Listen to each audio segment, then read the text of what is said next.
Bom, hoje é dia 24/5/2017. Nós estamos aqui no chat 3.09. É o nono chat consecutivo, mensal, que a gente tem feito discutindo o mundo 3.0. Hoje estamos com a presença de duas Andréas que nunca participaram e da Carla, que já é no métier, e tem uma galera que está aí chegando, e vamos ver. Enquanto vai chegando, ou se não vai chegando, a gente vai conversando. Então, a ideia da gente bater esse papo é atualizar sobre as coisas que eu venho discutindo. Verdade seja dita que esse último mês foi um mês completamente atípico, porque eu estou dando uma super reestruturada, e tem coisas que a gente pode falar sobre isso,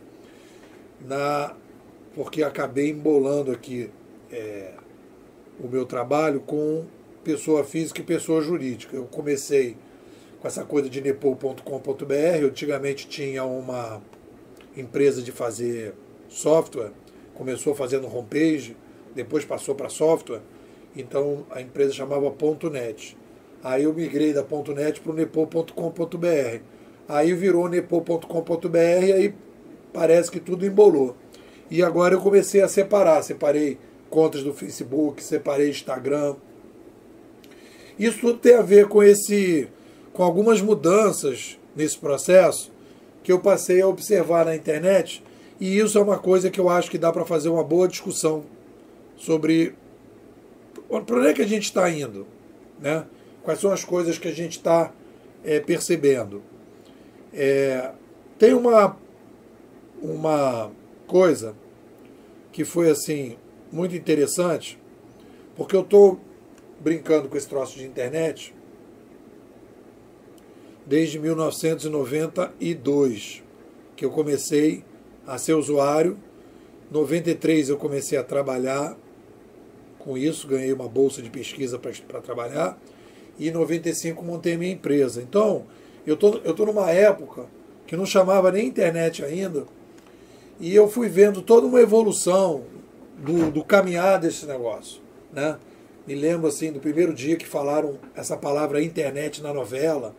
Aí todo mundo lá no nosso laboratório lá, todo mundo falou: finalmente agora estão falando de internet nas novelas, a coisa agora ganhou e tal. A gente sempre estava naquela. Então eu venho acompanhando a minha vida desde 33 anos, tem sido acompanhar a evolução da internet, vendo como é que as coisas evoluem, percebendo mudanças, né? E eu tinha, dessa época do início da internet, uma visão, digamos assim, que teve toda uma geração de pioneiros da internet. Eu sou um dos pioneiros da internet brasileira. Fui o primeiro coordenador do primeiro provedor de acesso no Brasil. Fui o responsável, coordenador do primeiro kit de acesso Windows. Não se acessava a internet pelo Windows. Nós fizemos o primeiro kit de acesso. O acesso era todo, não era pelo Windows, era todo DOS. Então, eu sou não vou dizer que eu sou um dinossauro, né? Porque eu venho andando junto com todo mundo, com as coisas e tal. Mas algumas coisas me surpreenderam muito. Porque como eu entrei na coisa principalmente nesse trabalho da prefeitura, que a Andréa Barreto teve comigo lá, né? Assistiu às aulas e tudo, eu passei 3 anos dentro da prefeitura, formei 140 alunos. Então, meio que esse projeto me tomou muita objetiva e subjetivamente. Foi um projeto que eu me envolvi demais. E aí meio que eu fui pesquisar história, filosofia, teoria, e fui deixando o dia a dia, né, assim, rede social, e participar, e fazer marketing, e acompanhar as coisas. Tenho meu blog, tenho meu canal. Quem entrar, entrou. Quem não entrar, não entrou. Tenho meu Facebook, escrevo o que eu quero, papapá. E a coisa foi assim, e funcionou, e eu ganhei dinheiro, e a vida estava boa, aí entrou essa crise, as prefeituras entraram em crise e tal, o projeto foi estancado no meio, não foi um projeto que terminou parou no meio, eu estava no meio do negócio, e aí eu estou meio que desde essa época repensando algumas coisas e tal, então estou voltando para olhar para a internet de novo. E eu levei um susto, porque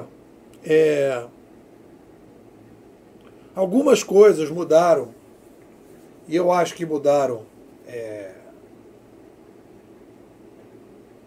de forma...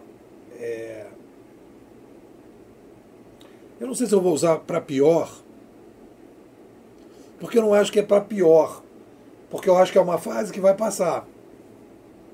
Mas as coisas mudaram e a gente tem, eu acho que é melhor falar assim, eu acho que a gente tem um novo desafio. E eu vou explicar para vocês qual é esse novo desafio.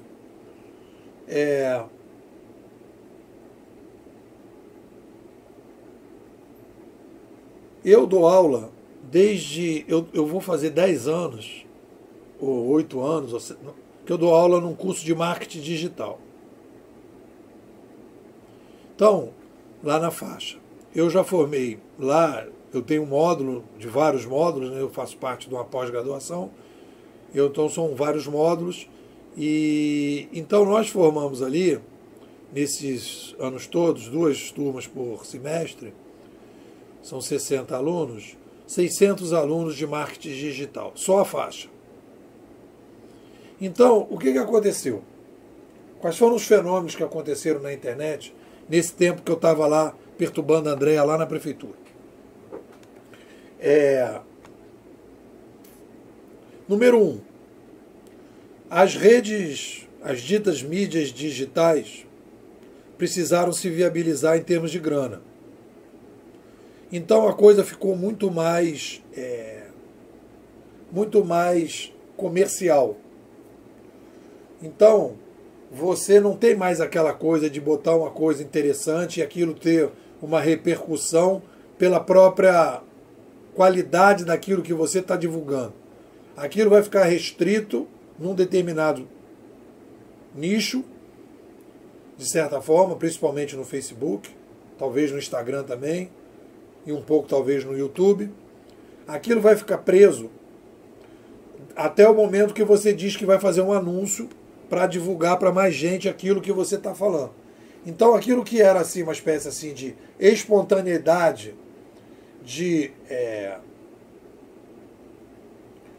uma espontaneidade de repercussão, a coisa está um pouco mais contida porque as pessoas criaram algoritmos para que você pudesse, para você poder crescer dentro de um determinado tipo de diapasão, você tem que pagar.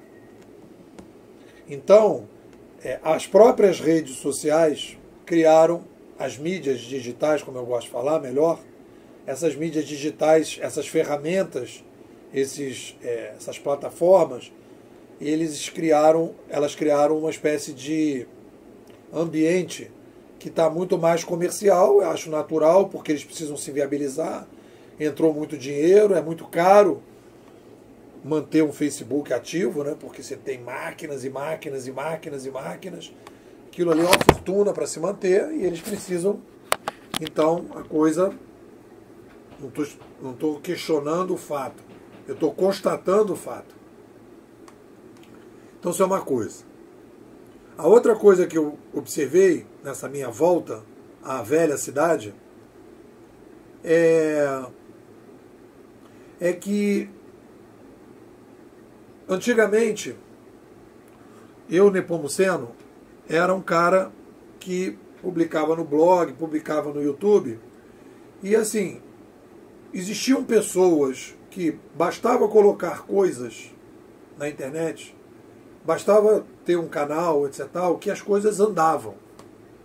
As coisas andavam. As pessoas te conheciam. É como se fosse uma cidade menor. Não existia necessidade de você não existia uma coisa assim. O marketing, não estou dizendo que não existia marketing, mas era um marketing primitivo. Era um marketing tipo assim, você coloca o teu vídeo no YouTube, você coloca o teu texto no teu blog, e aquilo ali era o marketing. Aquilo bastava. Então você botava de graça, e aquele de graça se pagava porque as pessoas te conheciam e viabilizava você ser de graça porque a chegada das pessoas para te oferecer trabalho compensava ser de graça o que você colocava de conteúdo. Com a chegada do marketing digital...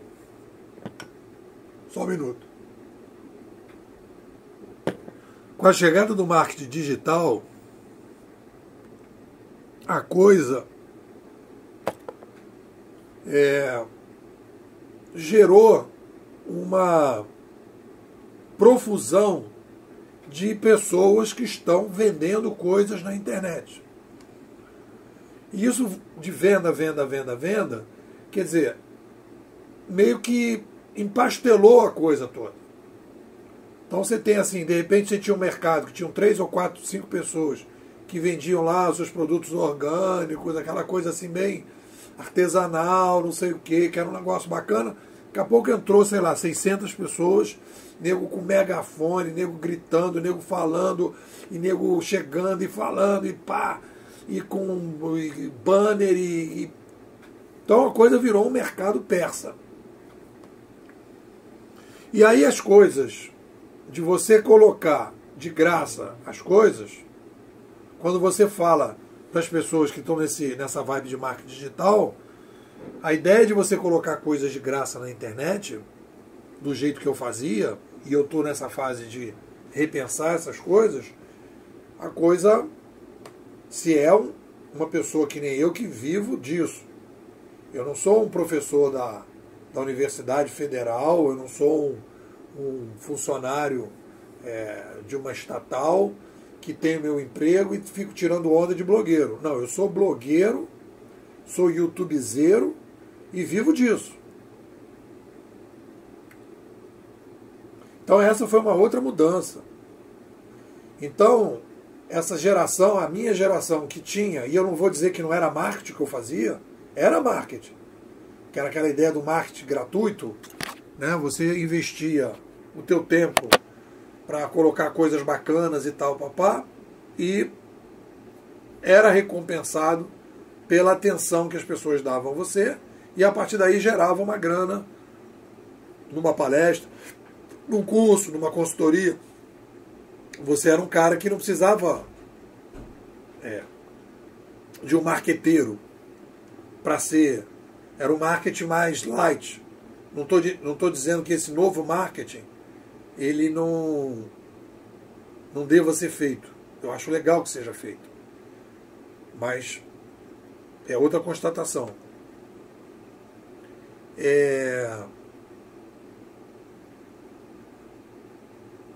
E a partir daí,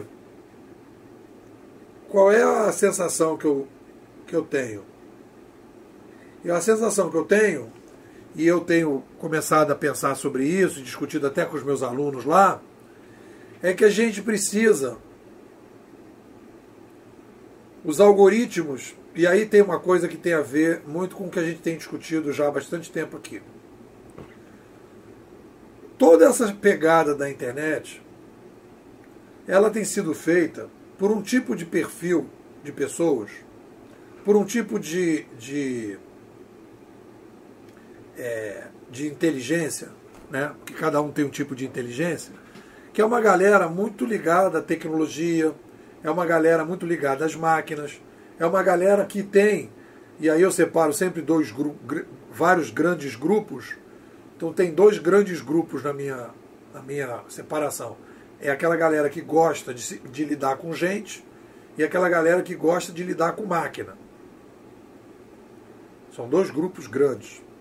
A galera que gosta de lidar com máquina é a galera que está hoje na frente, na locomotiva desse processo todo. Então, o que eu percebo? Eu percebo que, de certa forma,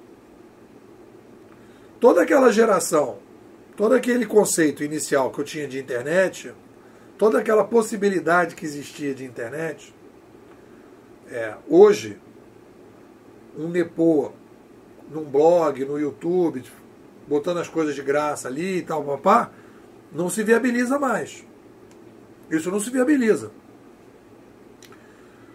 Muitas vezes tem gente que fala assim, ah não, mas fulano, Beltrano, aí você vai lá ver a ficha corrida do cara, você vai ver que o cara ou já está aposentado ganhando uma grana, ou o cara está não sei aonde, quer dizer, mas aquele modelo que a gente tinha do cara independente, colocando coisas de graça, que eu era o que eu fazia, não tem mais espaço para isso. E aí começa uma discussão que eu acho que é rica, que eu acho que é o que interessa aqui pra gente, que é o seguinte, está na hora, e é isso que é um pouco essa nova pegada que eu estou querendo fazer, e eu estou começando toda uma discussão sobre isso, está na hora da gente começar a procurar trazer essas pessoas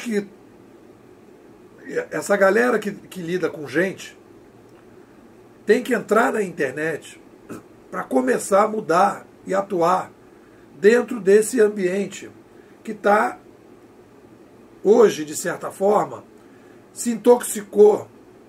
Então você tem muita coisa ruim com muito bom marketing e você tem muita coisa boa sem marketing nenhum. Essa é uma conclusão e é uma frase que, inclusive, vou usar amanhã já no meu Instagram. Bom marketing, marketing ruim. Então, o que acontece? Empastelou a brincadeira. Empastelou. Os algoritmos das mídias digitais são algoritmos muito preocupados com a quantidade, muito pouco preocupados com a qualidade. Então, por exemplo, vou dar um exemplo para vocês. Digamos que eu identifico que a Andréia 1, a Andréia 2 e a Carla são pessoas muito influentes, são pessoas que, em determinadas situações, aí vai a sofisticação do algoritmo, em situações, em vários momentos, aquelas pessoas são referência num determinado assunto. Digamos, educação 3.0. Então, no momento que eu identifico que vocês três são pessoas relevantes para esse ambiente, aquilo que vocês acompanham, curtem, vai ter um peso naquela área, naquele setor, diferente de uma outra pessoa que não tem o mesmo peso. Então você vai começando a ter que qualificar. O algoritmo ele tem que ser inteligente o suficiente para ele qualificar as redes de uma determinada maneira que você possa começar a dar relevância para coisas que não são quantitativas. Então, se você pegar, por exemplo, a minha rede lá do Twitter, só como exemplo, eu tenho 5.000 seguidores no Twitter.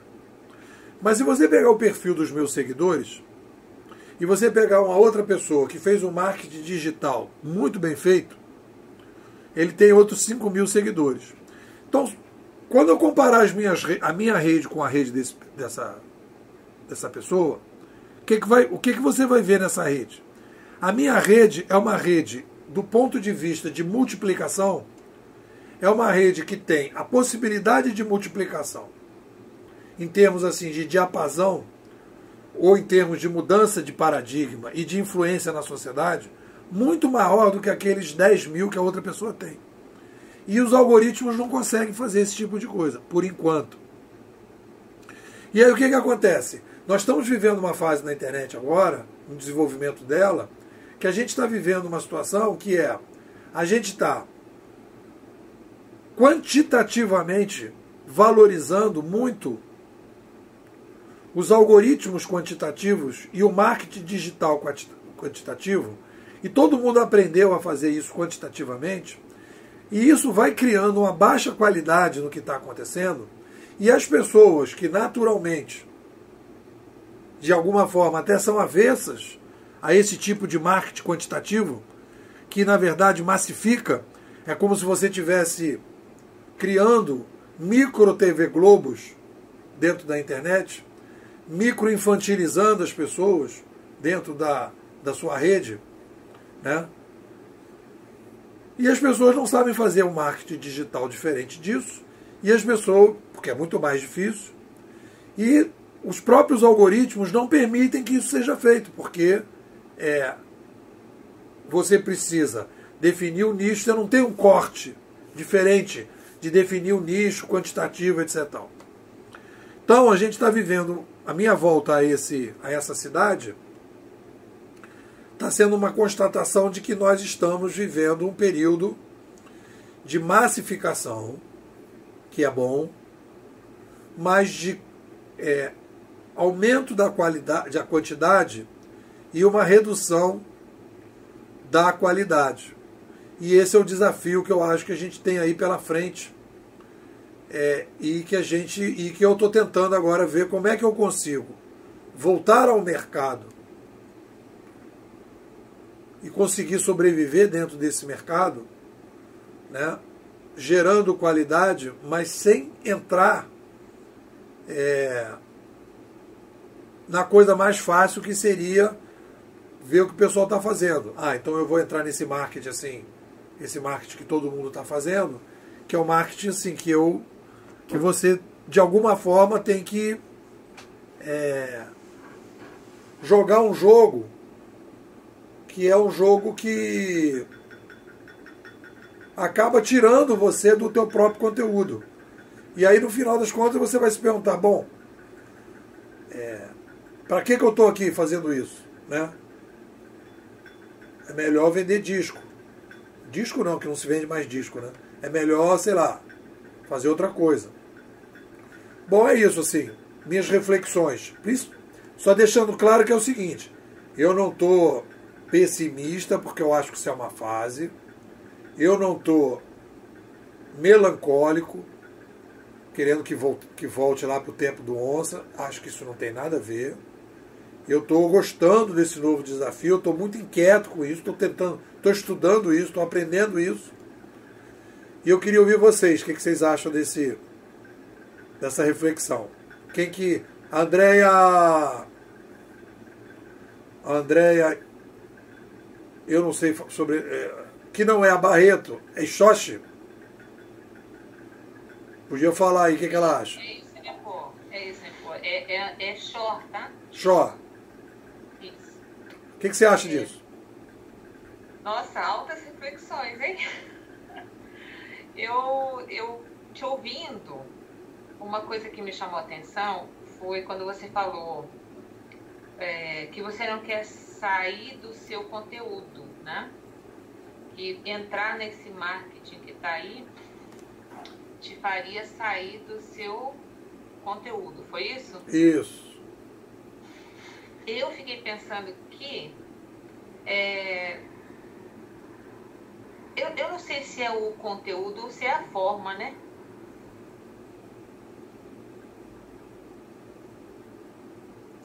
As duas coisas andam juntas, né? Assim, de certa forma. Então, óbvio que embalar esse conteúdo, né? Mas assim, como é que você embala esse conteúdo, né? Para que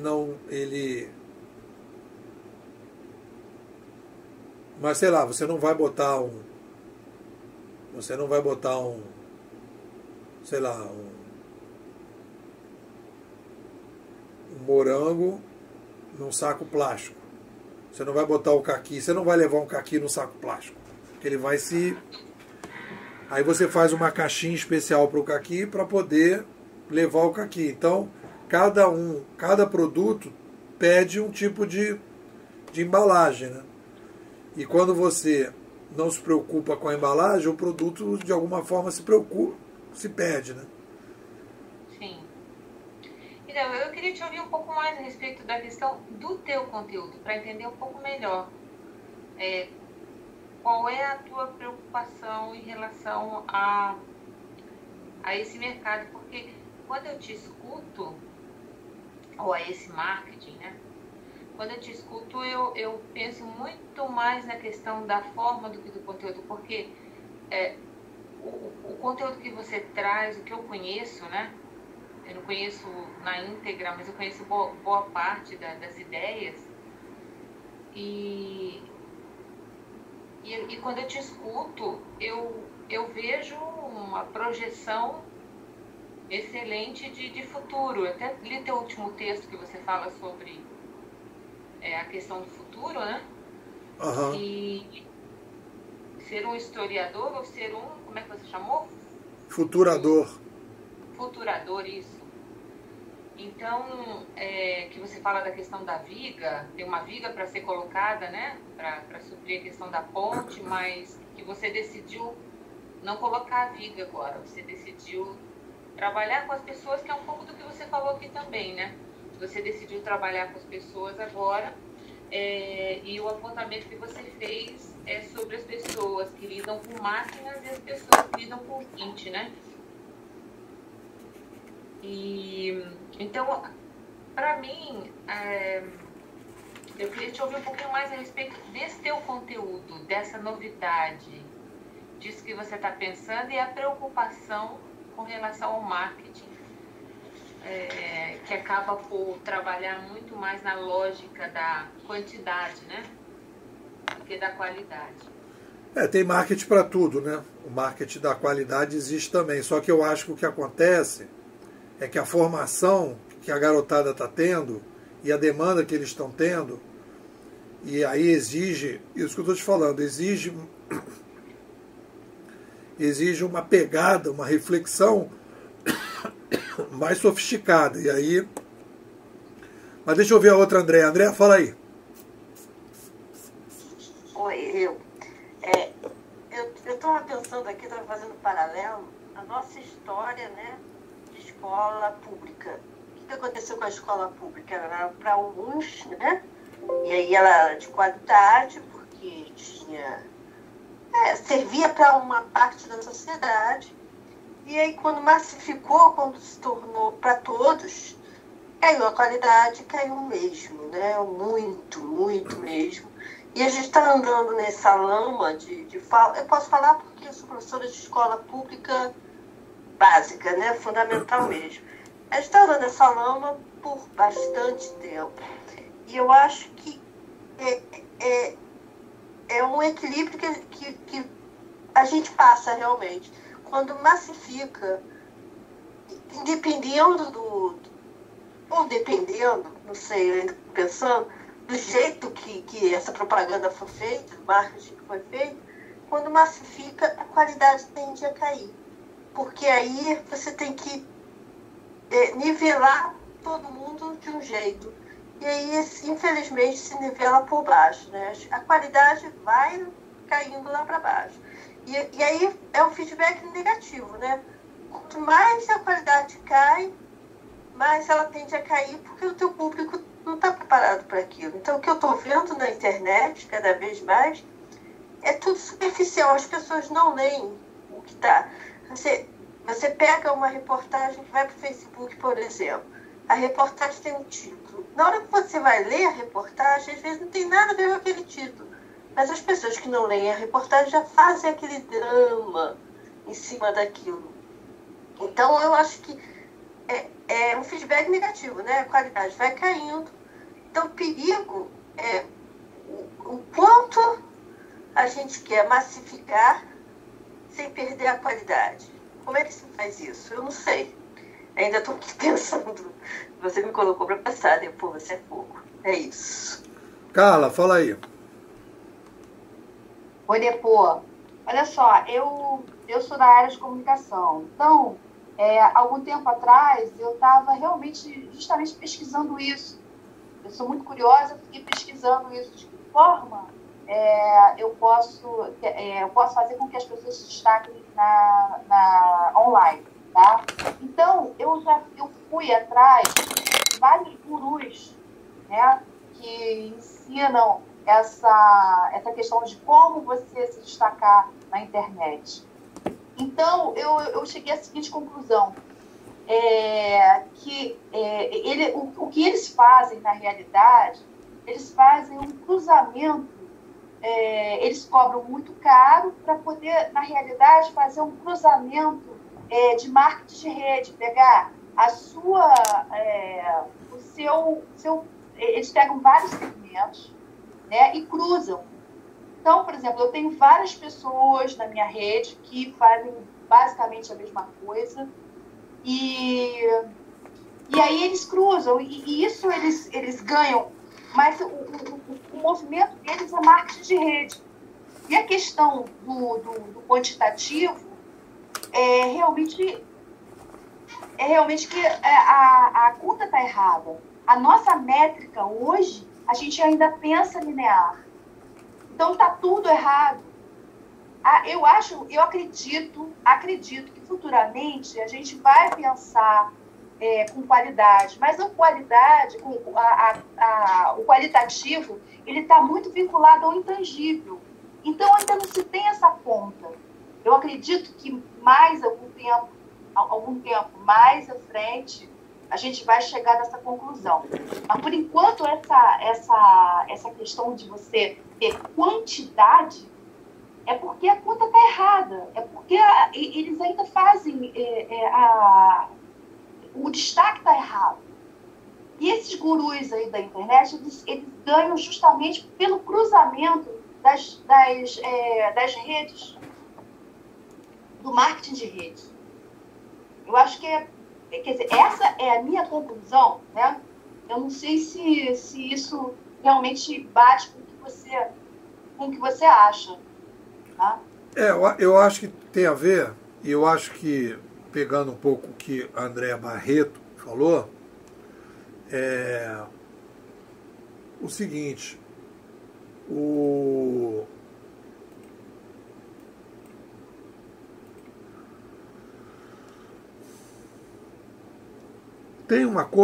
tem duas coisas que eu quero falar sobre isso. Entrar agora já num outro... Isso aí foi só um aperitivo. Duas coisas que eu quero falar.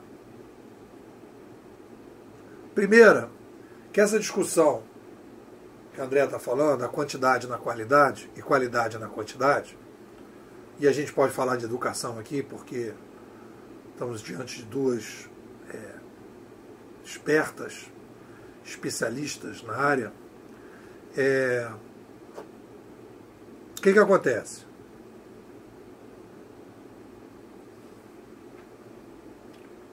Todo aquele estudo que eu tenho feito, que é a discussão sobre o aumento demográfico. Essa é a minha contribuição para a Escola Canadense de Comunicação. O ser humano é a única espécie que aumenta demograficamente. Olha só que coisa interessante sobre essa discussão qualidade e quantidade, que tem tudo a ver com a escola. Quando eu estava escrevendo aquele livro Escola 3.0, eu tive contato com o Ronaldo Mota. Aí o Ronaldo, que é o reitor da Estácio, ele deu uma entrevista curtinha, de 2 minutos, que ele fala isso. Para mim a quantidade, a inovação na escola é quantidade na qualidade, qualidade na quantidade. Aí tem uma coisa que eu acho que é muito legal, que é a seguinte: a nossa mentalidade, o epicentro da mentalidade, é como se a nossa mentalidade, do ponto de vista assim, de quando a gente pensa profissionalmente, quando a gente pensa nas organizações, nos problemas, em que a gente tenta resolver os problemas do mundo, o epicentro da mentalidade profissional, digamos assim, é o conceito de qualidade. Eu vi isso claramente. Eu fui fazer um trabalho num cliente e era uma empresa até lá na PAI, que a Andréa trabalha lá. Então, lá na discussão que a gente fez, quando o Júlio me convidou, ele gostou do papo sobre uberização. Vamos uberizar, vamos uberizar, vamos uberizar. Quando eu cheguei e mostrei para eles o que era verdadeira uberização, aplicado no caso deles, lá na oficina, uma das pessoas que estava participando virou e falou uma coisa que eu achei espetacular. Eu aprendo com as pessoas, né? Falou assim, mas isso não tem a ver com a filosofia aqui da PAI. Não tem a ver com a filosofia da empresa. Porque o conceito a filosofia que montou a empresa, a pedra fundamental que montou a empresa, a pedra fundamental que montou a nossa sociedade, ela realmente era baseada numa filosofia. E essa filosofia, que é a pedra fundamental que baseou a estrutura de todas as organizações, era uma filosofia de comando e controle que almejava uma determinada qualidade. Então se criou um parâmetro de qualidade que estrutura a nossa mentalidade. Então qualquer coisa que você diga que é qualidade, o cara diz, qualidade, vários alunos meus concorreram a vereador nas últimas eleições, aí eles chegaram para mim e falaram, tá, Nepo, eu sou candidato a vereador. Eu falei, tá, beleza, qual é a proposta? A minha proposta é, vamos reduzir o número de alunos em sala e vamos melhorar a capacitação dos professores. Eu falei, beleza. Vocês fizeram esse curso comigo esses anos todos e estão falando isso para mim? Vocês têm coragem de falar isso para mim? Porque o que acontece? Você vai... O velho discurso, a solução da educação é eu reduzo o número de alunos em sala de aula e aumento os professores. Tudo bem. Mas aí você tem que colocar o coeficiente da quantidade numérica do aumento demográfico. E quando você bota no papel redução de número de alunos e aumento da qualificação dos professores, a conta não fecha. Porque a filosofia da qualidade que nós temos para a educação está intoxicada com a pedra fundamental do início da construção das organizações, que era uma estrutura baseada num ambiente tecnológico que tinha e que possibilitava, como a melhor possibilidade possível, aquele modelo de qualidade. Que resolvia, de alguma forma, a quantidade na qualidade, a qualidade na quantidade. Que é isso que a Andrea falou. Antigamente era pouca gente. Eu estudei numa escola, né, que era uma escola estatal, como acho que vocês estudaram também, que tinha uma qualidade. Classe média estudava naquelas escolas. E aí a classe média indo estudar naquela escola levava toda uma cultura de casa também, e aquilo ali se somava com o que existia, e a escola tinha um ambiente de qualidade, digamos, de troca, que hoje não existe mais naquele ambiente que a Andrea está trabalhando. O professor tem uma distância entre o professor e o aluno que é gigantesca, que o aluno em casa ele está totalmente desprovido de um conjunto enorme de informações e de possibilidade de autonomia de pensamento, de capacidade matemática, de construção de linguagem, de explicações, de conceitos, totalmente desprovido. Então, qual é a crise que a gente está passando? E aí vem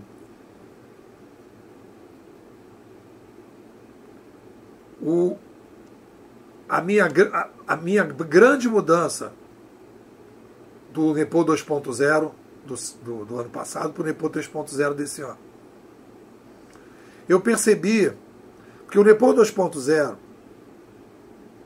ele acreditou todo o meu esforço nos últimos 10 anos. A gente é muito bobo, naíve, mas tudo bem. Todo o meu esforço nos últimos 10 anos foi para construir uma metodologia que foi o desafio. Eu me coloquei nesse desafio.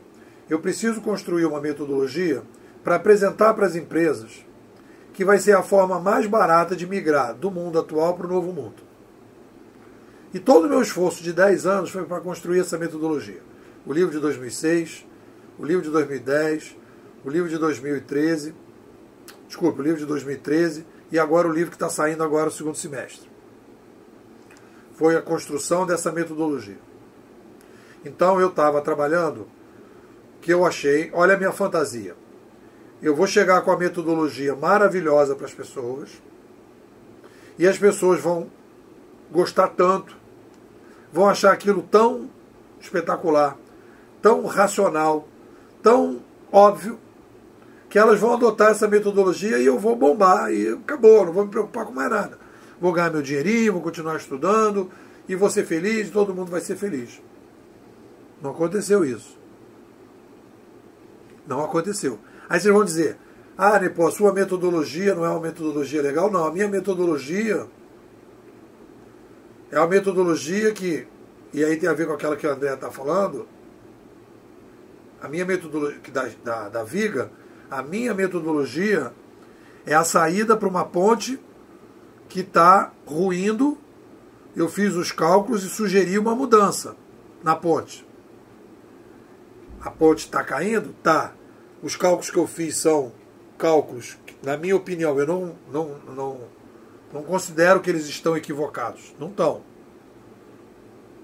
Tanto que as empresas estão migrando para isso que eu estou falando, de uma forma ou de outra estão migrando. Mas não da maneira que eu tinha imaginado. De maneira mais racional. Elas estão indo no emocional. Mas estão fazendo o que eu tinha pensado. Mas o problema, e aí que olha só, que é fundamental para a gente conversar. Eu descobri um troço. Descobri um negócio. Qual foi o meu grande equívoco nesses 10 anos? Eu tive um grande equívoco. E foi aí que eu me coloquei agora com a nova proposta do NEPO 3.0. Qual foi o meu grande equívoco? Eu analisei corretamente a força das revoluções cognitivas, desde que eu me abracei à Escola Canadense de Comunicação. Então, todo esse diagnóstico, ok, isso realmente está gerando mudança na sociedade. Eu consegui perceber que a revolução cognitiva tinha uma causa demográfica, ok, isso também, muito legal, muito bacana, mas eu não coloquei, não avaliei corretamente a superforça da mentalidade. A mentalidade é extremamente reativa. E todas essas projeções que as pessoas estão fazendo desse mundo novo que está vindo, das mudanças que vão acontecer rapidamente, que o mundo vai virar de ponta cabeça, que as coisas todas vão não sei o quê, papapá, e estão acontecendo, etc, tal, papá, e estão em várias áreas e tal, mas existe um problema geracional. Existe um problema da mentalidade.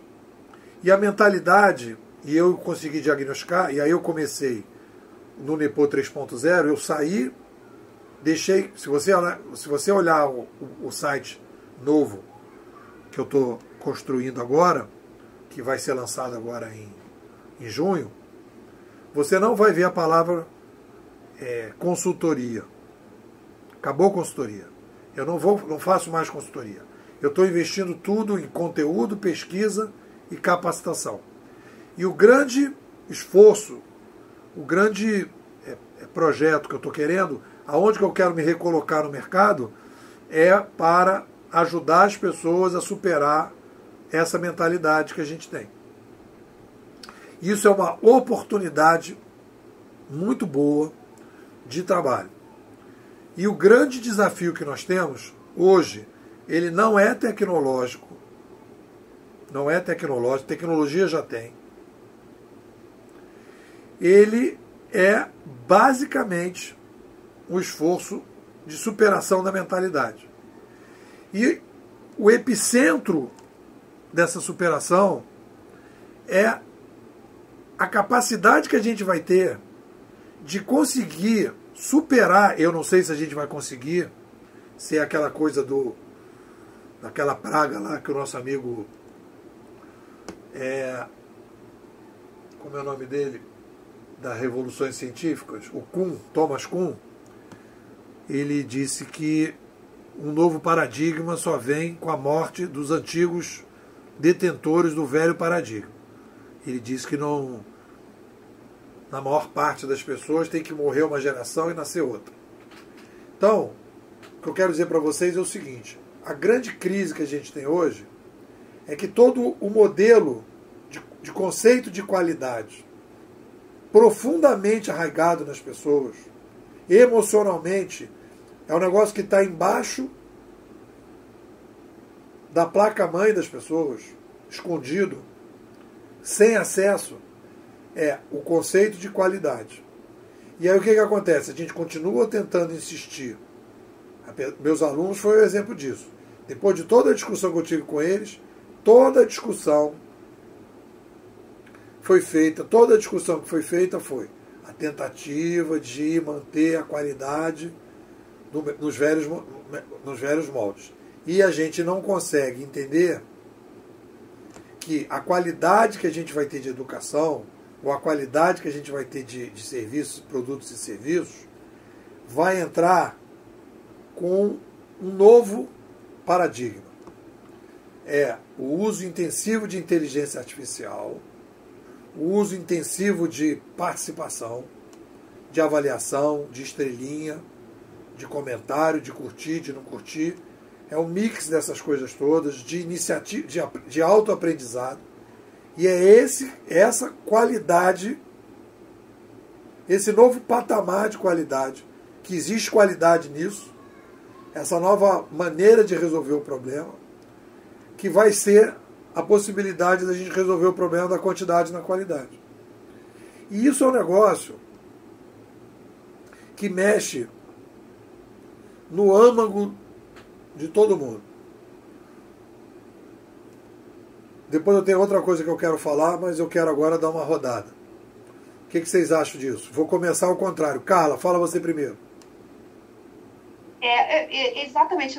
Depois eu acho que assim, a grande revolução ela vai ter que começar pela escola. Porque a escola está ensinando errado. Quer dizer, a escola ela vem dessa mentalidade assim, linear que a gente teve, né?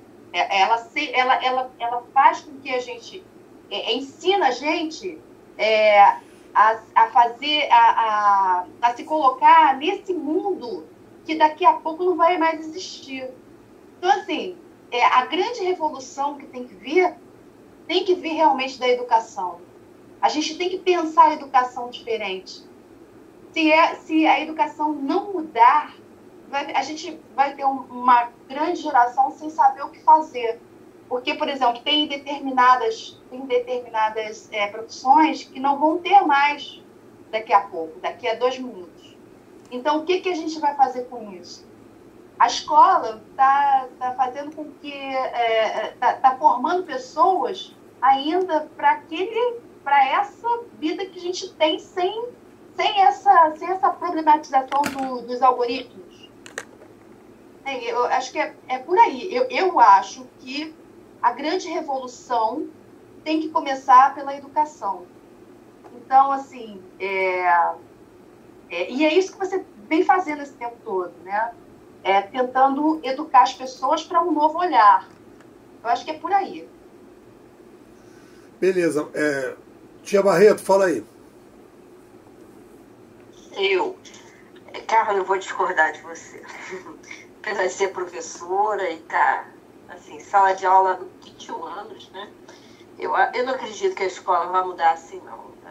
O professor, desculpa quem é professor, mas o professor é a raça menos inovadora que você possa imaginar, né? Eu faço formação de professores e como eu luto para o professor pensar um pouquinho fora do que ele faz. Quando a gente fala que a escola não pode mais, por exemplo, eu sou professor de ciências, eu não posso mais entrar numa sala de aula com 40 alunos adolescentes e falar, e eles escutarem. Não existe mais isso.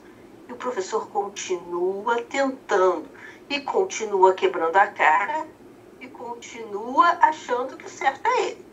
Os alunos que estão errados. É impossível que isso venha acontecendo com tanta frequência e ele não perceba que tem alguma coisa errada que tem que mudar, né?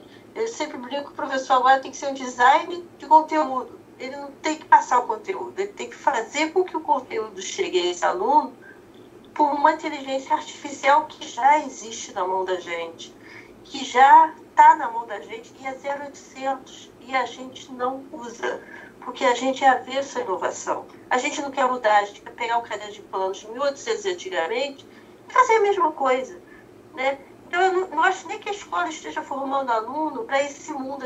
A escola está formando aluno para o século passado, se for, tá? Eu acho que é o contrário. A escola vai ser forçada a mudar quando o mercado forçá-la a mudar. Isso já está acontecendo, porque a gente está colocando um exemplo prático. Outro dia eu fui comprar alguma coisa, eu tinha 10% de desconto. Quem estava no caixa era um ex-aluno meu. Ele não tinha a máquina de calcular que dava 10% de desconto. Ele foi incapaz de fazer a conta. Por quê? Porque ele é refém da máquina. Ele é refém daquilo. Ele não consegue pensar diferente. Então, para mim, o mercado vai forçá-lo a pensar diferente ou vai forçar a escola a formar um cara que pense, pura e simplesmente. Que não fique refém de um algoritmo que ele tem pronto na cabeça. Não existe mais essa pessoa. O algoritmo está em outros lugares e ele tem que saber usar. E a escola não vai mudar assim, não. A escola só vai mudar se botarem a faca na barriga dele e dizer assim, você vai mudar. E a faca está na mão do mercado. É isso que eu penso. Mas você discordou de mim aqui? Não, eu discordei da Carla. Da Carla. Depois, na realidade...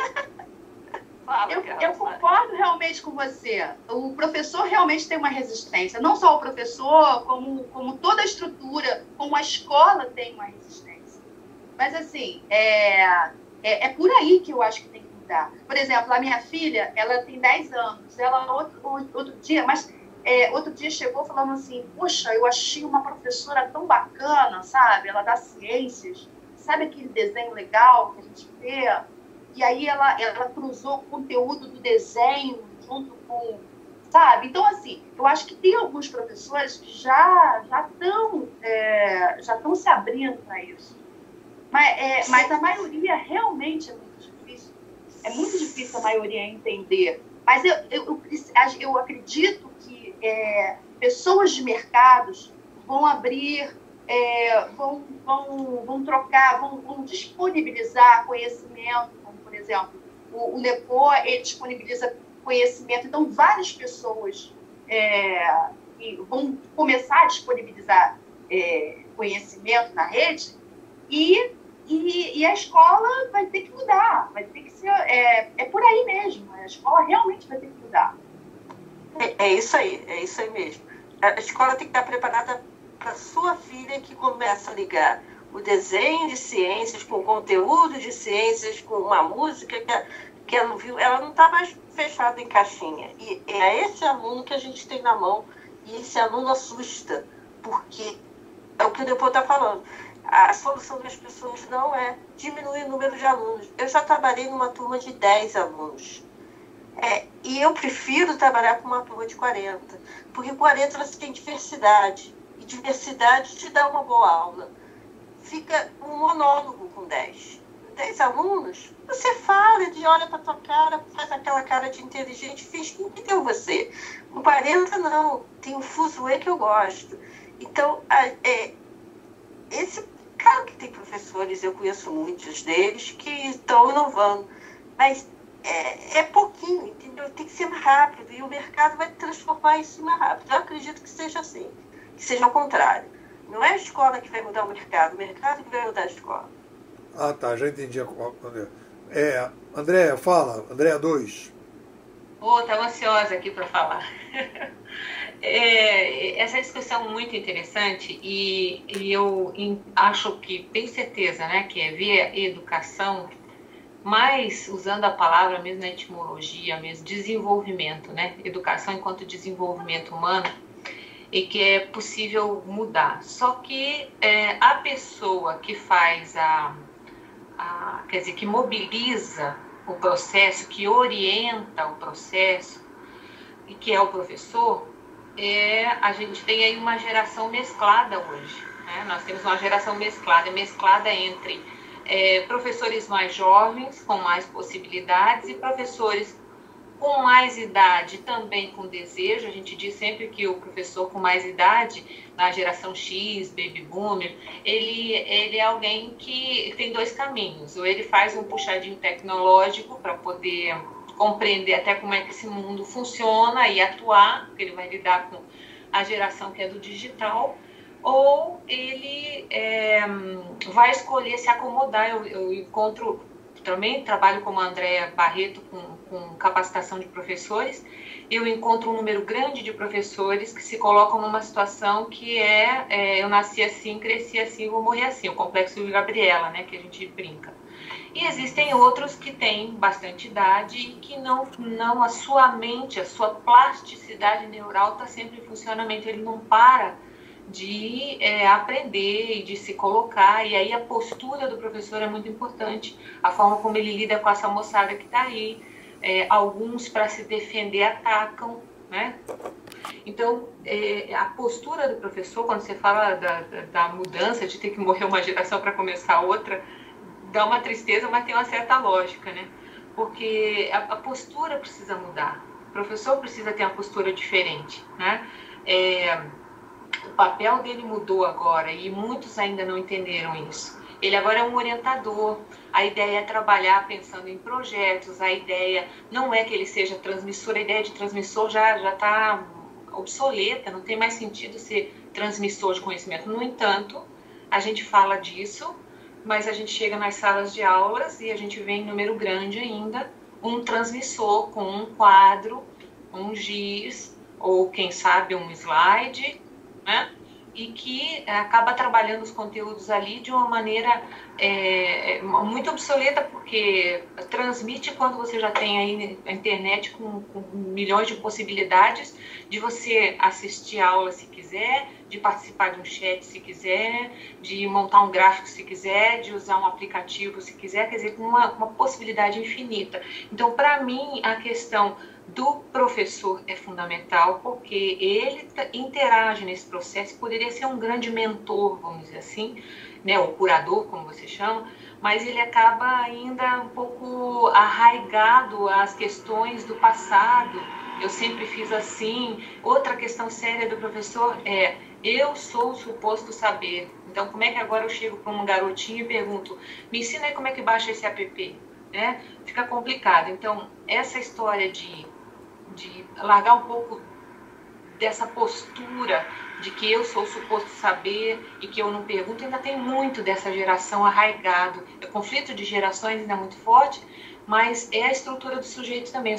Eu sempre aposto na estrutura do sujeito, né? Que a possibilidade que ele tem de se transformar, a possibilidade que ele tem de repensar, a possibilidade que ele tem de poder colocar a mente dele para funcionar de uma outra maneira. Então, a grande questão para mim é essa. Eu vejo sim na educação uma grande possibilidade, porque lá quer dizer, educando, desenvolvendo que você consegue essa transformação, porque ela é de dentro para fora, né? O fora, claro, transita com o de dentro, não tem dúvida, tem influências, como disse a Carla, o mercado ele te impulsiona. Mas, para mim, ainda é uma questão de estrutura do sujeito. Quando você fala, em avaliar, que você acabou falhando em avaliar a questão da mentalidade, né? E é isso mesmo, a mudança de mente, para essa era é fundamental. Como é que você vai explorar laboratórios para tentar uma nova forma de conduzir a educação, se as pessoas não estão dispostas nem a discutir? Quando você faz uma capacitação com professores, você vê uma baita de uma resistência, como colocou a André, também concordo, tem uma resistência gigante. As pessoas estão muito na defensiva, mais atacam do que aprendem, né? Então, para mim, a questão gira em torno do sujeito. E lembrar que aprender envolve intelecto. Intelecto é pensar, sentir e agir. Né? Nosso cérebro é triádico. Então, por isso é que quando você muda o teu texto, Nepo, te ouvindo, eu que te ouvi há um tempo atrás e lendo o teu texto sobre o futuro, pensando no futuro, eu achei fantástico, porque você tem uma postura ali diferente. Para educadores, a leitura já é outra, né? Então, existe os tipos, as mentalidades, existe a forma de pensar, e isso é que faz a diferença nas pessoas, a possibilidade de se abrir para ouvir, deixa eu ver o que essa pessoa está falando, deixa eu olhar para o mercado, deixa eu aprender com essa criança, com esse jovem. Eu acho que essas questões são fundamentais. Vejo professores ainda com muito medo de interagir mesmo com o pessoal da geração digital, principalmente os professores com mais idade, ou com menos mentalidade aberta, vamos dizer assim, porque a idade não é o problema. Eu, às vezes, encontro professores com mais idade que são super cabeça aberta e dispostos a mudar. Mas ainda creio que é uma questão do sujeito, sabe? Uma questão do sujeito, a questão da dificuldade, a questão da mentalidade e essa dificuldade de transcender. Eu acho que sabedoria é isso nos tempos atuais, né? Tem uma questão aí que é sabedoria. Deixar esse suposto saber e pensar como é que eu posso orientar, né? De que maneira eu posso orientar melhor. Eu preciso entender como é que funciona.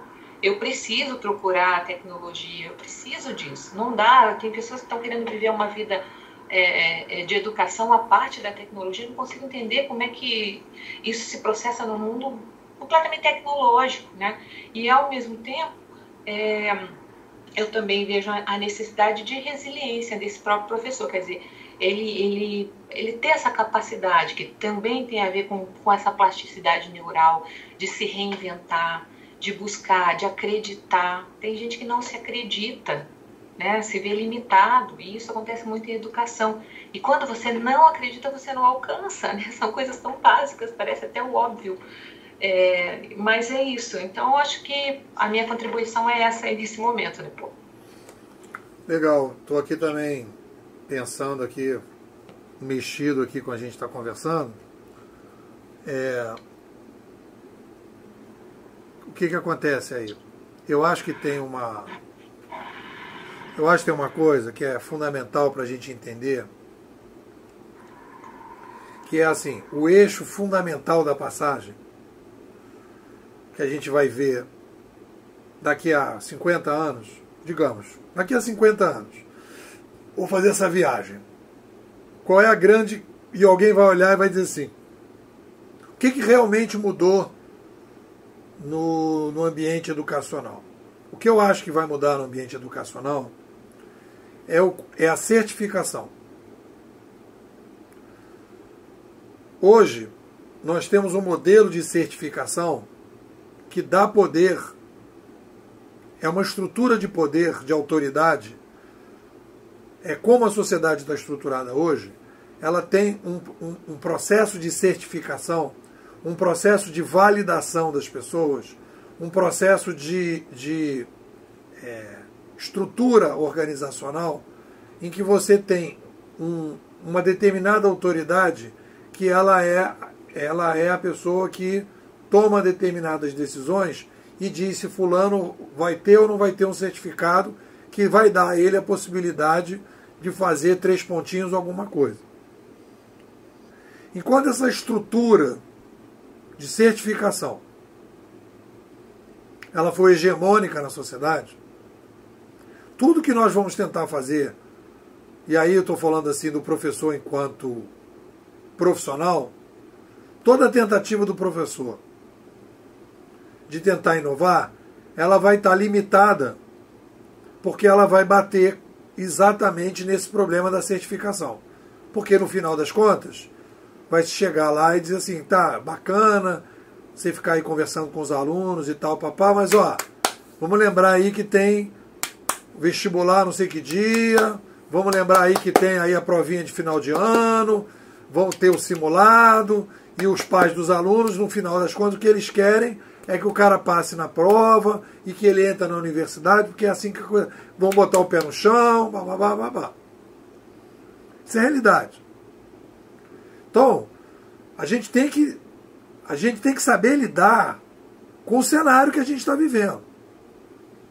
Aí você vai falar, então, Nepo, você está dizendo que toda essa inovação, eu já fui mais radical em relação a isso. Eu fui amolecendo. Eu amoleci. Porque ganhei porrada pra caralho. Então eu amoleci. Né? Eu amoleci na seguinte direção. Eu acho que essas microexperiências vão se somando, vão abrindo corações e mentes, vão colocando coisas para funcionar, etc. Papá, e que tem o seu lugar. Mas olha só, prestem atenção no que eu vou falar agora. Se quiserem tomar água, podem tomar, mas não tomem água durante o que eu vou falar. Eu não quero que vocês tomem água durante. Pode tomar antes e depois. Agora não.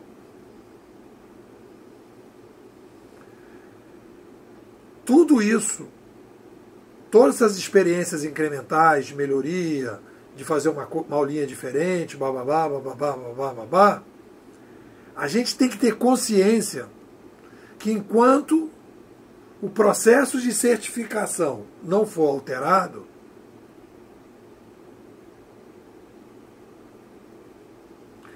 essas experiências micro, que são interessantes, e eu não estou discutindo que não são, que vão preparando pessoas, elas vão estar muito limitadas.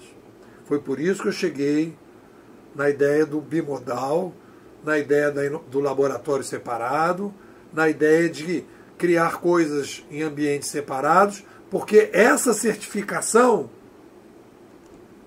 que será feita nesse novo ambiente separado, se você me perguntar qual é a forma que você sugere, eu sugiro o ambiente separado, e o modelo de certificação muda. Quando você muda o modelo de certificação, você não vai mais fazer a tal da inovação incremental na educação. Você vai entrar na inovação disruptiva. Então, o que é importante, do ponto de vista, e aí é a minha percepção, amanhã, não sei se eu vou estar vivo para saber se a minha percepção era viagem na maionese ou não, mas é o que eu acredito, até que alguém me convença do contrário, através de argumentos lógicos. E eu não acho que a mudança ela se dá, foi meu amadurecimento, né? Não é tão racional assim. Todo esse processo incremental tem a sua importância, mas a gente tem que ter clareza, como estrategista, como cenarista, como futurólogo, como futurista ou futurador. Eu tenho que colocar o seguinte: nós estamos diante de um futuro que não vai mais certificar do jeito que a gente certifica, que não vai mais colocar a escola como um cartório de certificar. A escola hoje, o papel da escola hoje, e o poder que a escola tem, é porque ela é um cartório certificador. Esse é o papel da escola. Se você olhar objetivamente, é isso. A escola é um cartório certificador, que você é obrigado a ir lá para receber o tal certificado. Isso que tem a ver com a estrutura toda de poder que a educação tem hoje na sociedade, e que toda a estrutura da sociedade está baseada nessa estrutura de poder, da mesma maneira que a escola tem isso, outras instituições têm esse poder, o juiz tem o poder de julgar, o médico tem o seu poder, o jornalista tem o seu poder, ou tinha, e tudo isso tem o seu poder, o político tem o seu poder. Todas as estruturas organizacionais certificadoras, o cartório, o banco, elas estão impedindo essa discussão que a gente estava fazendo antes, qualidade na quantidade. Enquanto a escola continuar sendo um cartório certificador, o espaço do professor fazer determinadas inovações é muito limitado. Porque se ele começa a ser o tal inovador dentro do cartório certificador, um belo dia alguém vai chegar para ele: querido, Não é isso que a gente está querendo de você, que é um cartório certificador. E você está querendo inventar. Então ele vai sair fora. Ele vai levar porrada. Então quando a gente começa a querer falar para esses professores, e não dá para eles a noção de que o que está mudando na sociedade é o modelo de certificação do novo estudante, do novo aprendiz, que ele não será mais certificado pelo aquele cartório antigo, e que vai haver um outro modelo de certificação, e que é isso que é a grande mudança que a gente está passando, e isso que é o grande desafio e a grande dificuldade da gente entender esse novo milênio, é perceber que a gente está saindo do ambiente que durou milênios, que é um ambiente em que você tem o líder alfa, que tudo passa pelo líder alfa, e a gente está indo para um ambiente próximo dos formigueiros. Existe sim um curador que cuida dos algoritmos, mas não é mais um certificador. É isso que vocês falaram. É o tal do curador. Só que quando a gente está falando desse curador, esse curador, ele não é o cara que vai certificar se o cara vai levar o carimbo. Ele não vai ter esse poder. Só que as pessoas estão imaginando esse curador ainda como certificador. E esse é o grande problema. É a perda de poder que a escola vai ter. Que é carimbar, no final das contas, o certificado que o cara tem. Para dizer, olha, você tem agora o primeiro grau, agora você tem o segundo grau, agora você pode ir para a universidade, agora você pode sair da universidade, agora você pode fazer o mestrado, agora você vai fazer o doutorado. Esse é o poder da educação hoje. É o cartório. E todas essas coisas que a gente está falando, a gente tem que... E aí que é o problema do NEPO. Esse é o meu problema. Porque por que eu fui estudar que nem um débil mental para chegar a essas conclusões todas? E aí eu tiro a ilusão que as pessoas têm. Eu levo uma desilusão nesse aspecto. Eu não acredito que essas micro-inovações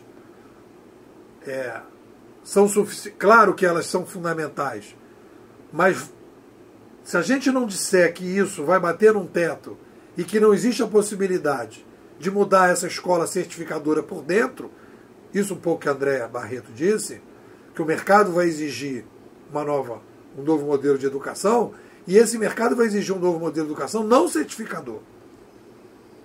E aí nós vamos ter a Revolução Francesa. Nós não vamos passar. Isso não vai acontecer sem a Revolução Francesa. Eu não sei o que a gente vai chamar mais na frente, mas vai ter alguma coisa chamada Revolução Francesa. A Revolução Francesa 3.0.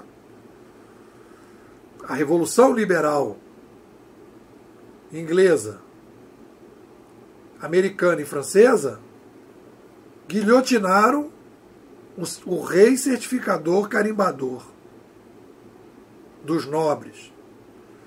Os nobres precisavam receber o título de nobreza do rei. Era o cartório da nobreza. Hoje os nossos nobres recebem o título de nobreza da população. Então nós transferimos o poder de dar o brasão do rei para a população. Isso é a República. E agora nós vamos pulverizar ainda mais isso. E nós não vamos ter essa autoridade que a gente tem hoje.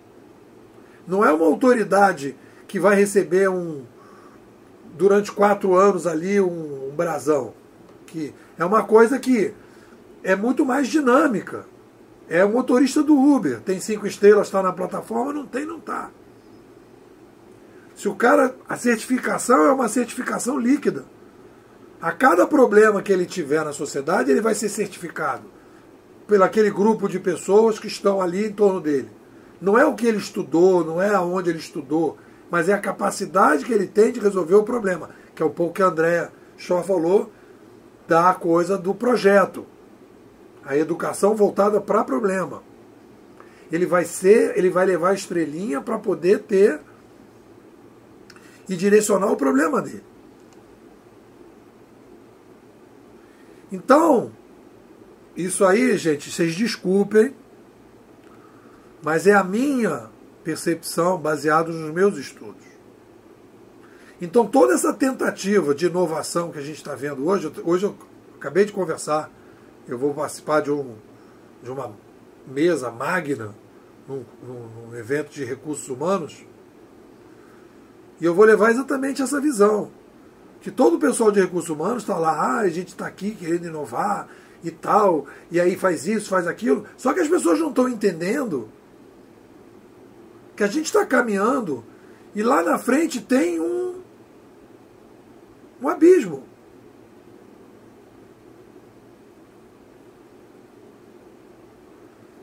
Tem um corte. Não é que vai acontecer um corte, mas em algum lugar vai aparecer. Alguém vai fazer a revolução liberal 3.0. Alguma sociedade vai dizer, não queremos mais parlamentarismo, não queremos mais república, não queremos mais nada. Nós vamos agora... E no momento que os caras disserem que vai ter uma plataforma de político à la Uber, os caras vão dizer o quê? Mas então, se tem a plataforma de político à la Uber, tem que ter uma educação à la Uber. E aí, então, o negócio vai dizer, vamos acabar com o certificado. Vamos acabar com o certificado, não tem mais certificado.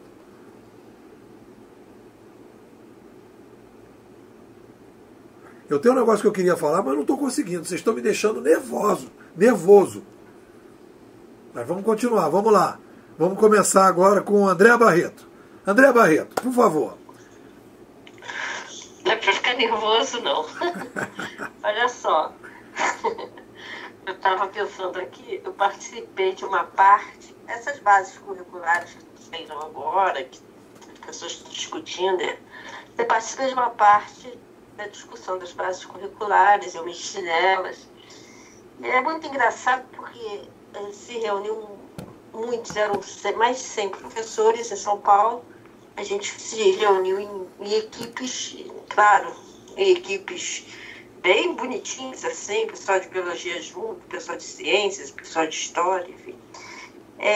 E a minha agonia sempre é que as pessoas falavam assim, a gente vai modificar isso, mas a gente vai modificar isso e o Enem, né? É a certificação, né? E a certificação, as pessoas estão pensando ainda na certificação de agora. E a minha agonia era, não vai ter essa certificação, daqui a alguns anos a gente vai ter que fazer nova base, e aí? Bom, foi voto vencido, a base está aí, mas olha a discussão que a base está trazendo, quer dizer, não a base, mas essa reforma do ensino médio. Por uma forma ou de outra, as pessoas estão percebendo que o menino do ensino médio não precisa aprender. São 13 disciplinas que ele tem que aprender em 4 horas por dia, em 5 dias, 20 horas por semana. 13 disciplinas em 20 horas, a conta não vai dar certo, né, no final. E as pessoas estão percebendo que não dá para dar a mesma certificação no final para todo mundo. Vai ter que mudar isso, novamente, a certificação.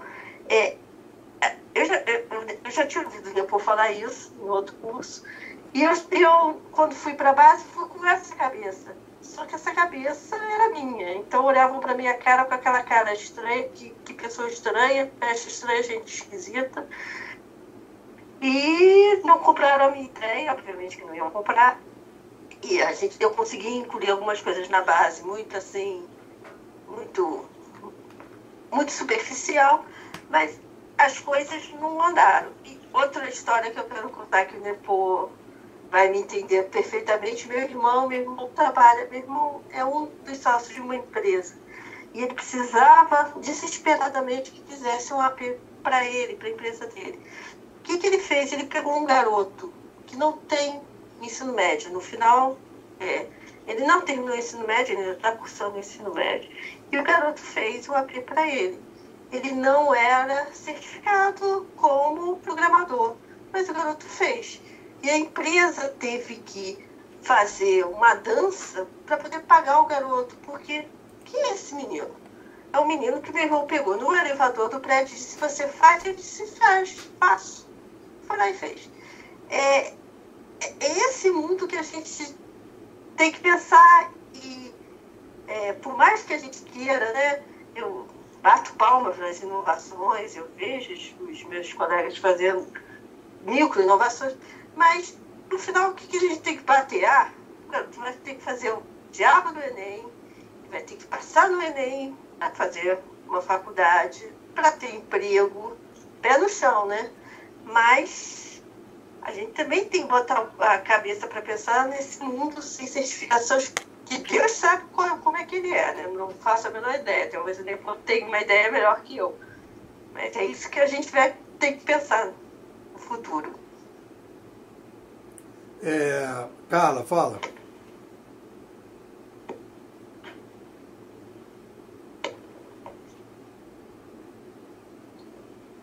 Carla.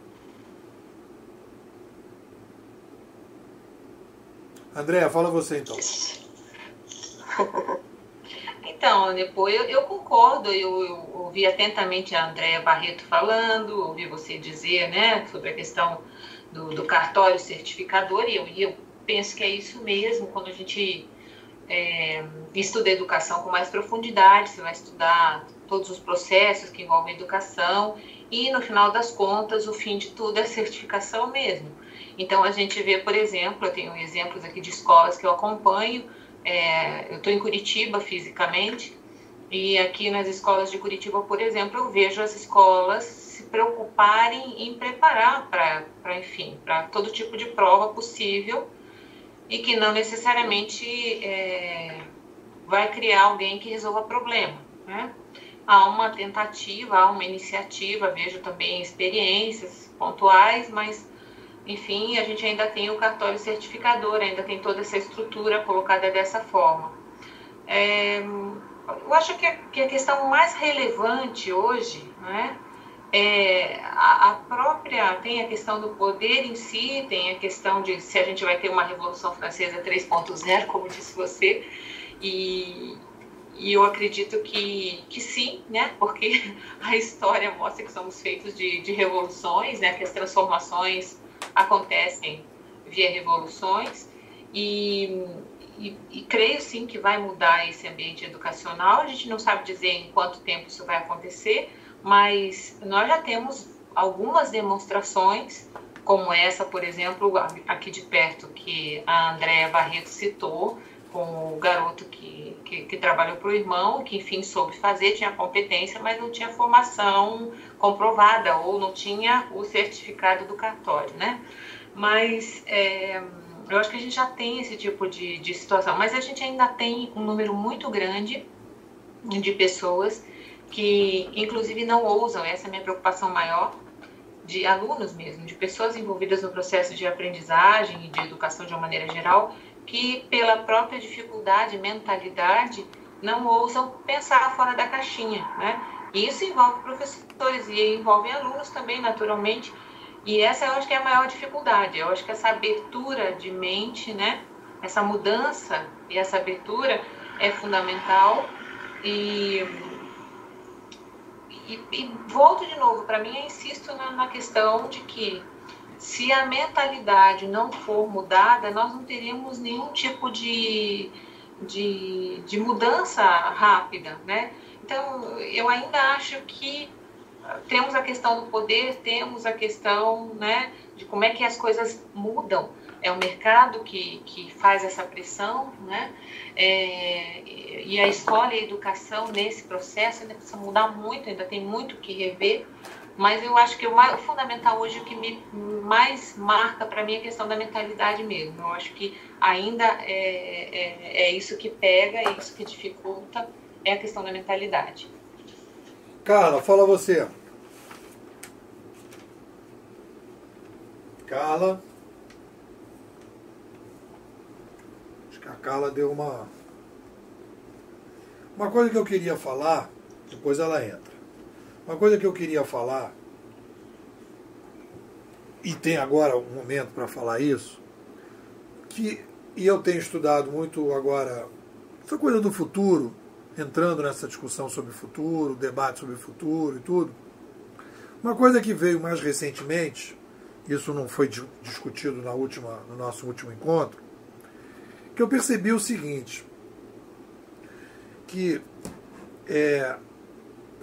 qual é a crise que a gente está passando do ponto de vista, se a gente analisar a mentalidade? O que acontece? Olha só que interessante. Eu comecei a fazer essa brincadeira entre historiador e futurador e comecei a perceber o seguinte: se a gente não consegue entender o que está vindo no futuro, é porque a gente tinha um erro em como a gente olhava a história. Não tem possibilidade de você pensar o novo, um futuro diferente, se não houver uma revisão histórica. Porque se você não consegue rever historicamente porque se o ser humano está tendo uma atitude agora, ele já teve essa atitude antes. A gente não está inventando um novo ser humano. O que está acontecendo, é isso que eu tenho trabalhado, que a gente não via o ser humano como deveria. Então, o que acontece? Uma revisão do cenário futuro só pode ser feita com uma revisão de cenário passado. As duas coisas é como se fosse casado.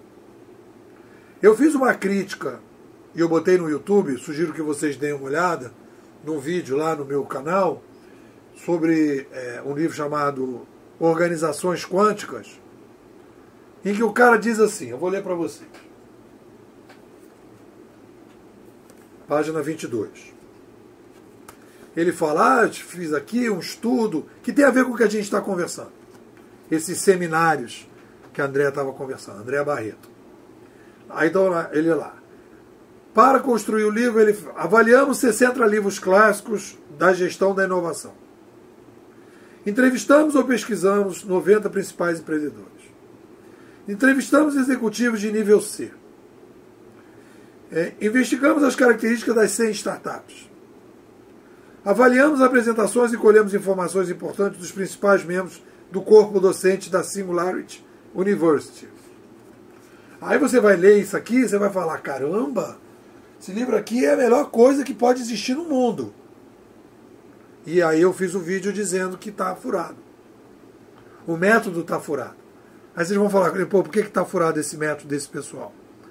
Porque eles estão conversando, pesquisando, batendo papo, levantando dados, não sei do que, mas não estão fazendo a coisa fundamental em todas as mudanças que aconteceram na história do ser humano. A revisão do passado. E o primeiro passo, se vocês pegarem lá, a partir dessa revisão, e começar a ver o início da sociedade moderna, a partir de 1450, a partir de 1450, aí começa a partir de 1500 e pouco, o primeiro cara que aparece é o Lutero. Lutero é um tipo Sérgio Moro da época. É mais ou menos isso. Porque ele vai questionar a corrupção dentro da igreja. Ele vai dizer que aquela igreja está podre, completamente podre. Porque ganhou muito poder, ninguém controlava mais e fiscalizava, eles faziam tudo o que ele queria. Era o Papa tinha não sei quantos filhos, mulher, não sei do que, bababá, pregava uma coisa e fazia outra. Então, existe uma crise, e eu escrevi sobre isso hoje, está no meu blog hoje, existe uma crise, a principal crise que nós temos é a crise filosófica. Enquanto a gente não colocar para o debate da educação a crise filosófica que a gente está vivendo, se a gente não entrar na discussão filosófica, porque toda mudança da sociedade ela se inicia com os filósofos. Depois do Lutero, vem o trio ternura, que é o Descartes, o Bacon e o Spinoza, que vão estruturar e vão questionar toda aquela religiosidade, as superstições, o aprendizado baseado na Bíblia, aí começa tudo isso que até a Carla estava falando, do linear. Isso aí é a estrutura que o Descartes trouxe, né? De dividir para entender e tal, toda uma estrutura metodológica de fundamento da sociedade moderna, que permitiu as revoluções científicas, que permitiu. Ali foi a estrutura. É essa base estrutural filosófica que a gente não está tendo. Para a gente poder começar a construir esses novos conceitos de certificação, esse novo conceito da política, esse novo conceito das organizações. Então é uma crise filosófica. E quando a gente entra para fazer esse debate que a Andréa participou, é um debate estritamente metodológico. As pessoas não estão percebendo a guinada civilizacional, porque elas estão no meio do furacão. Então, qual é o papel que eu acho que a gente tem? E aí eu acho que é o papel que a gente pode discutir, como a gente pode ajudar nisso. A gente precisa levar esse debate filosófico para as pessoas. E é isso que eu tenho feito. Eu fiz um curso agora de capacitação, eu estruturei um curso de capacitação que eu estou chamando Mudança 3.0. Ele tem 6 módulos.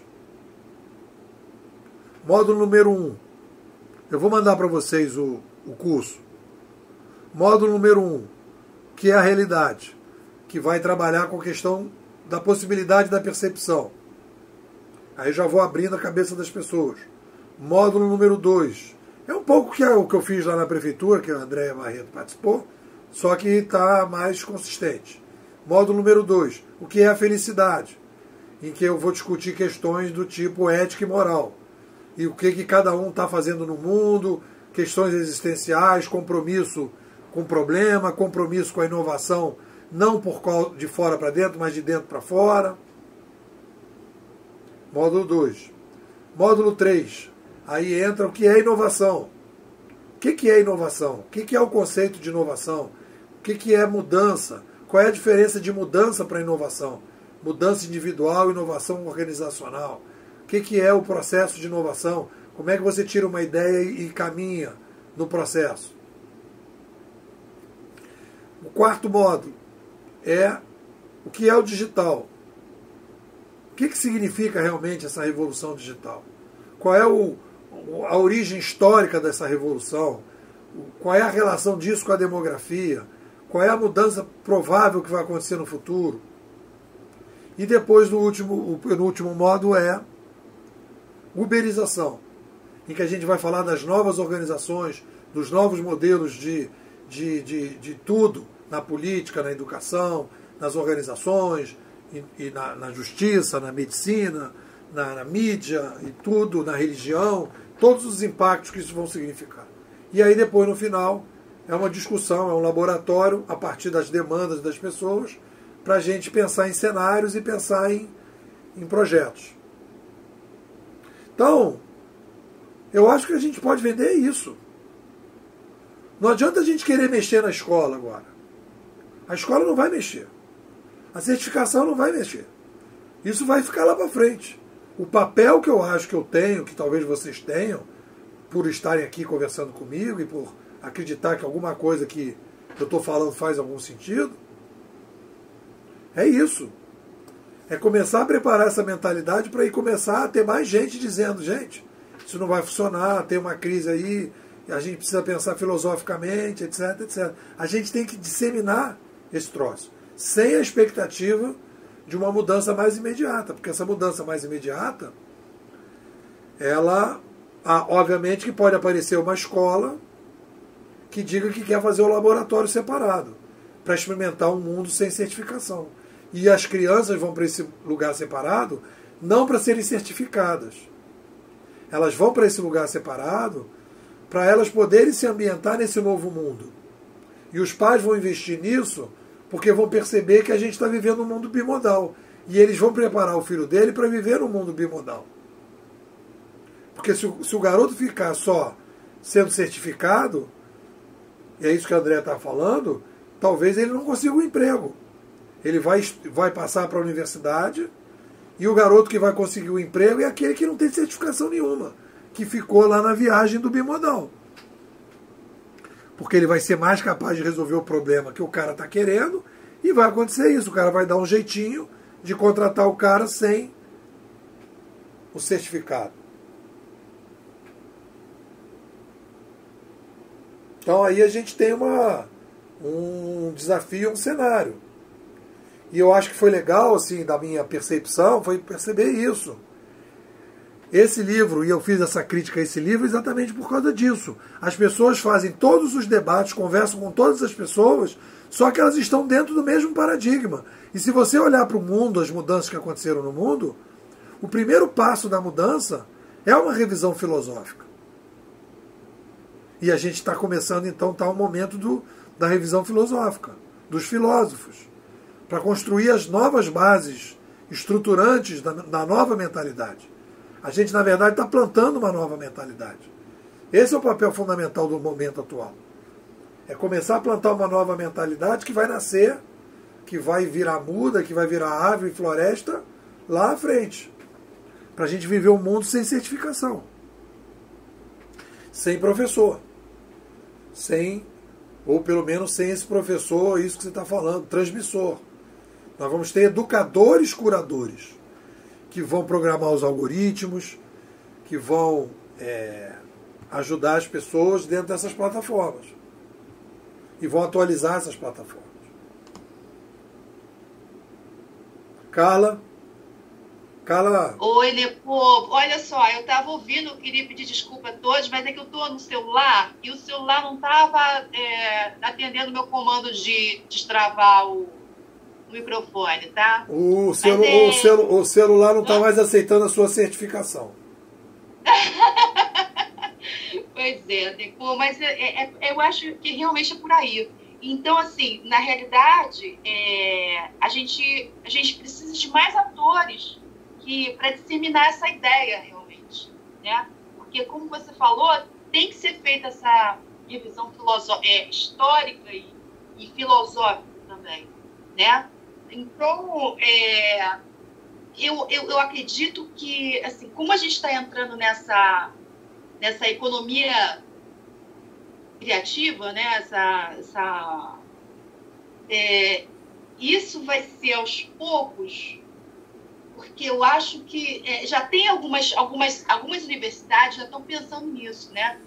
Você vai lá, você faz, não tem professor, e aí você pega o que você quer. Já tem algumas escolas, inclusive, que tem várias aulas daquele assunto com vários temas diferentes. Mas isso aí é um ponto de transição, porque na realidade o que a gente precisa realmente é essa revisão filosófica que você está apresentando aí, né? Eu penso até que daqui a mais algum tempo a gente vai escolher, cada um vai ser um marketing, você como pessoa vai ter que ser o marketing, vai ter que fazer de tudo um pouco e você vai trocar. É aquela história da economia colaborativa, que, inclusive, eu estava vendo uma matéria sobre Amsterdã, que ela vai ser a primeira cidade no mundo que vai já começar com essa questão da economia colaborativa. Então, eu acho que a educação, essa disseminação dessa questão filosófica vai ter que ser muito dentro desse contexto de você dividir com as pessoas, de você transmitir assim, de uma forma assim, de bate-papo mesmo.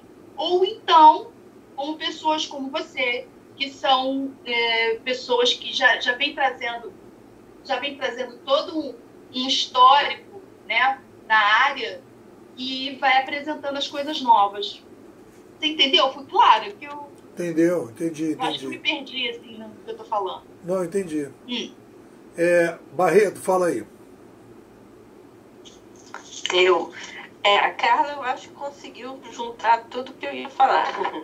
Eu acho assim, Eu acho que foi você mesmo que falou nisso, e eu gosto dessa imagem. A gente está voando num avião e a gente não pode, foi o Nepo que falou isso, e a gente está trocando software no avião, mas o avião não pode cair, né?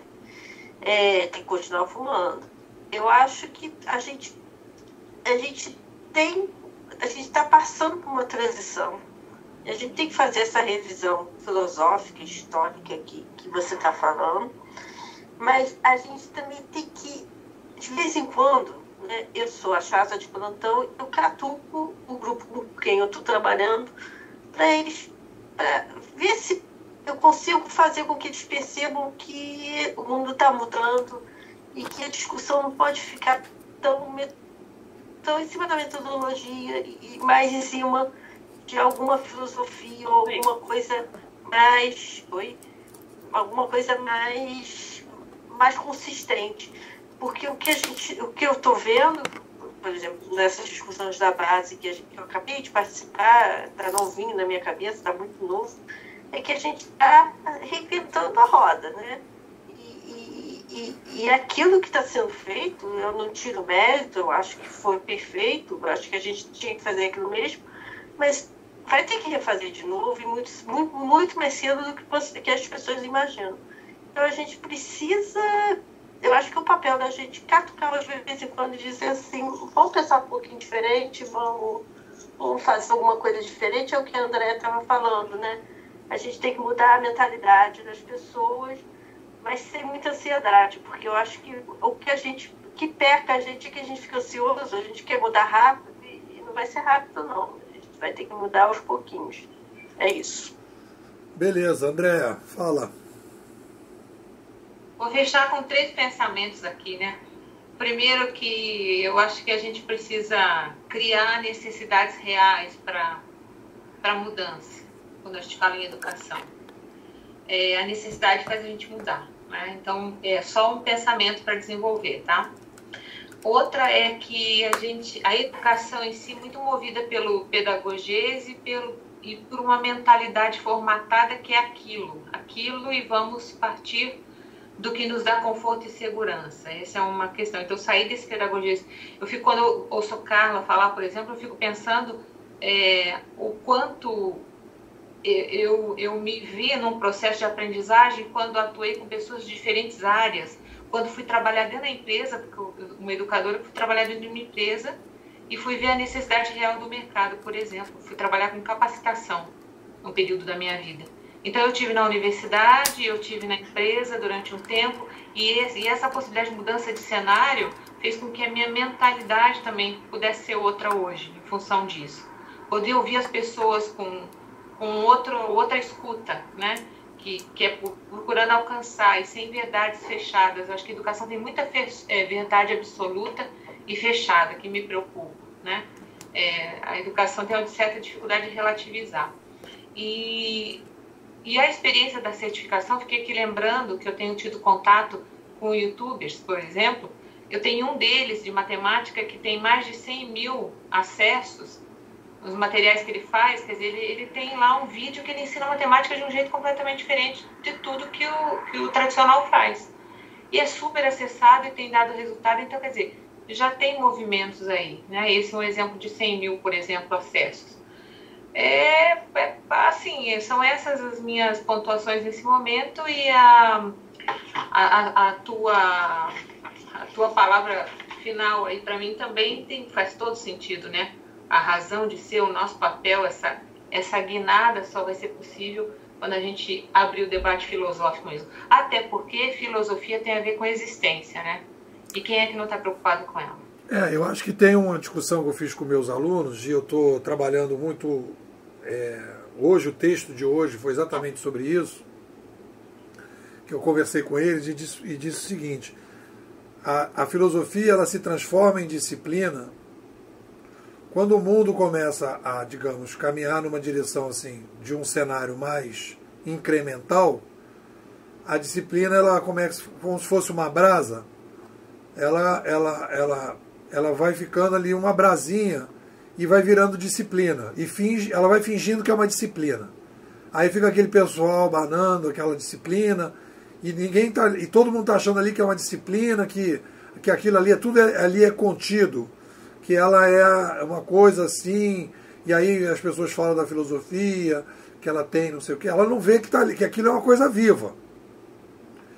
E aí quando você tem uma crise como a gente está tendo hoje, a gente percebe que a filosofia ela não é uma disciplina, ela é um nível de debate.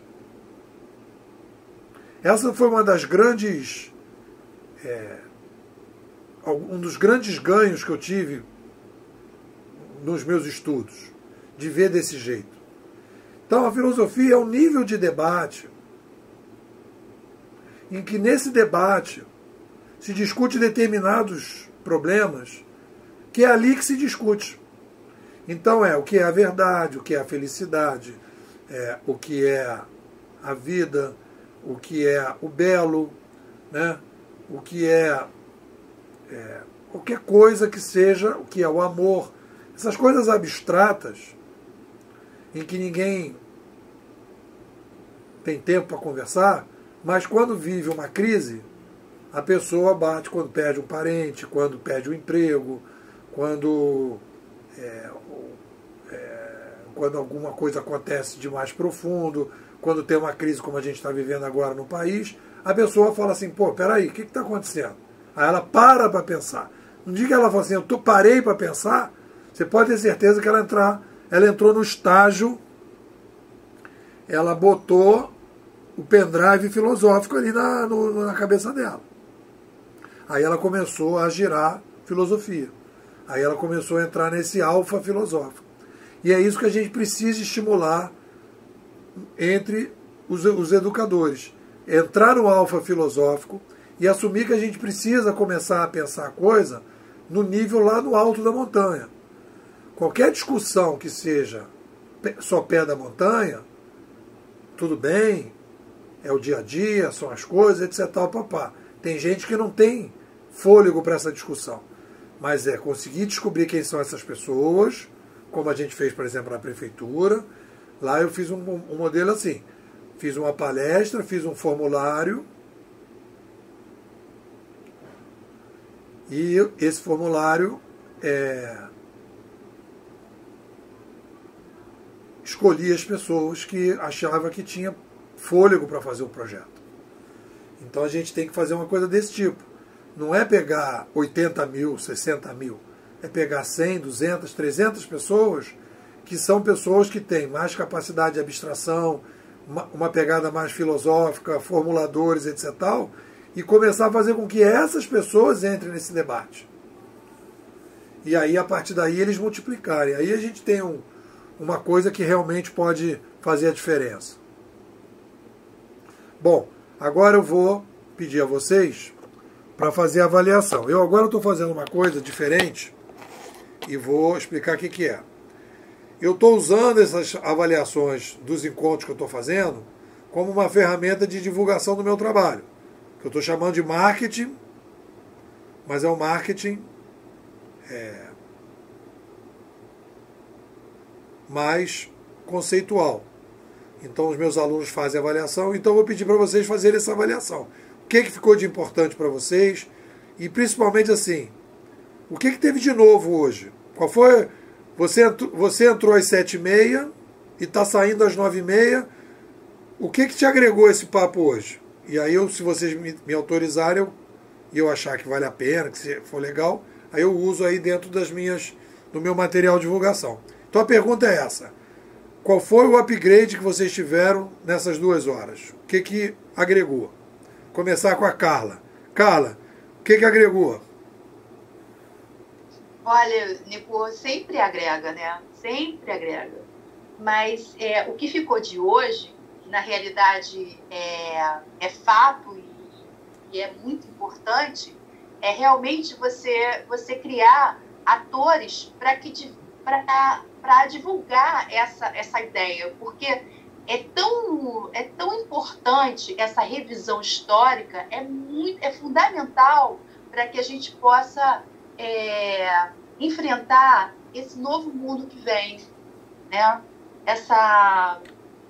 Toda essa reformulação, né, que vai haver na vida de todo mundo. Então a gente ainda está muito focado no antes. E então o que é preciso realmente é a gente encontrar pessoas que divulguem essa ideia, que façam essa revisão e coloque isso nas empresas, nas escolas, que só assim a gente vai conseguir fazer essa mudança de forma mais suave, né? Porque a ideia que eu tenho que vai ser assim, de uma forma muito dolorosa porque as pessoas não compreendem o que está por vir, né? Não conseguem encaixar. Até o nosso PIB, né? Ele é marcado de forma linear, né? De forma errada. Você não consegue colocar aí coisas intangíveis, né? Não se coloca, não se dá, não se coloca, não se quantifica as coisas intangíveis. Então a gente tem que chegar nesse acordo, a gente tem que reestruturar tudo para poder essas coisas intangíveis, como por exemplo sentimentos, toda essa coisa filosófica entrar também na conta, tá? Entrar no mundo das empresas, das escolas, porque na realidade a gente está lidando com pessoas. Pessoas têm sentimentos, pessoas têm ideias, pessoas têm todo esse ciclo de humano, tá? A gente foi sempre marcado pela questão da fábrica, né? A gente foi sempre educado para viver numa fábrica. E agora não, agora a gente está partindo para o mundo das ideias. Ela não está mais aqui, ela já não é mais tão concreta. Tudo que está havendo, ela já está no mundo das ideias. Então, para mim, o que fica de importante hoje, realmente, é essa ideia de fazer uma revisão histórica e que a gente precisa de pessoas que entendam isso, pessoas importantes, pessoas que têm o poder de massificar essa ideia para que a gente passe mais, com menos sofrimento para essa outra fase. Maravilha. Vamos lá. Barreto, fala aí. Eu gostei porque reavivou, né, na minha memória certas coisas que estavam latentes lá, mas que eu não tinha mexido mais por várias razões, correria, muita coisa para fazer, enfim. Eu acho que a gente, claro, né, a novidade que ficou na minha cabeça é fazer essa revisão filosófica, essa revisão histórica, né? Mas o que reavivou o negócio da certificação, que realmente é isso mesmo, a gente está andando para isso. Eu não vejo outro tipo de escola, né? Eu vou chamar de escola, mas eu não sei nem se vai ter esse nome no futuro, que seja só o cartório, né? Certificador.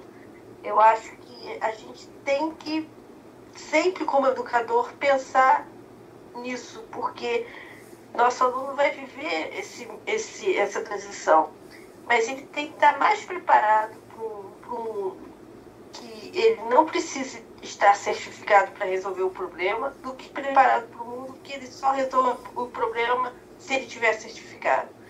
E isso é o que a gente precisa estar pensando sempre como educador.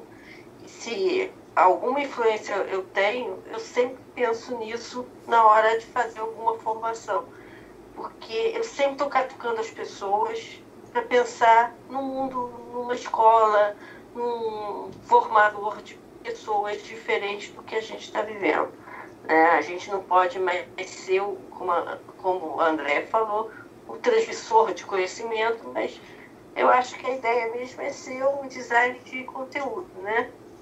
Fazer um caminho que aquele aluno faça o caminho dele para aprender, para ser capaz de ter competências de resolver problemas e não só acumular conhecimento. É isso que reavivou na minha memória. Beleza. Andréa, fala.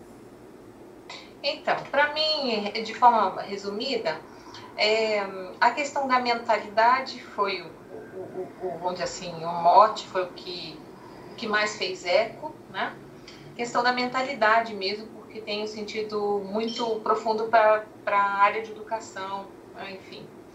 E mentalidade tem tudo a ver com desenvolvimento, né? Tem tudo a ver com educação, tem tudo a ver com o olhar filosófico, que é isso que você pontuou e que eu acredito profundamente.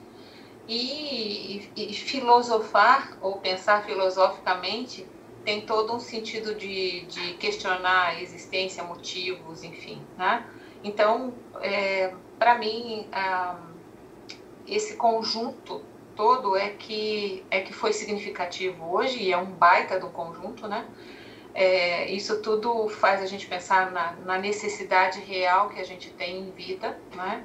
Que mudanças são essas dentro dessas necessidades, a mudança, né, de poder sair desse paradigma de pedagogês, de uma formatação. Na educação tem muito de colocar na forma, né, deixar quadradinho. Então isso é sair, ampliar esse olhar, né, enxergar novas possibilidades. E claro que sem dúvida a questão também bastante provocadora foi a experiência da certificação, falar da questão da certificação como sendo um cartório, né? Alguma coisa que tem um lugar assim que impede o progresso para esse futuro, né? E a gente enxerga isso com facilidade, né? A gente enxerga com facilidade, mas a gente precisa descobrir como é que isso vai se dar para o todo, né? E aí você diz, e eu levo essa mensagem para refletir durante a semana, que vamos pensar um pouco mais a respeito do resgate da memória do passado para poder projetar o futuro, porque também estamos vivendo uma geração que não tem histórico de passado. Quando você começa a questionar, inclusive a nova geração, falta um pouco desse histórico.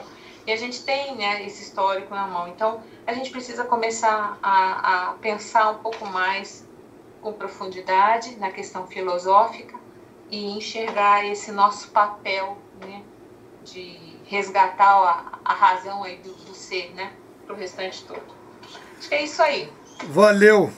Adorei o papo, agradecer a vocês e um grande beijo. E aí eu vou marcar o próximo de junho e aviso a vocês. Um beijo. Beijo, tchau. Beijo, gente. Tchau, tchau.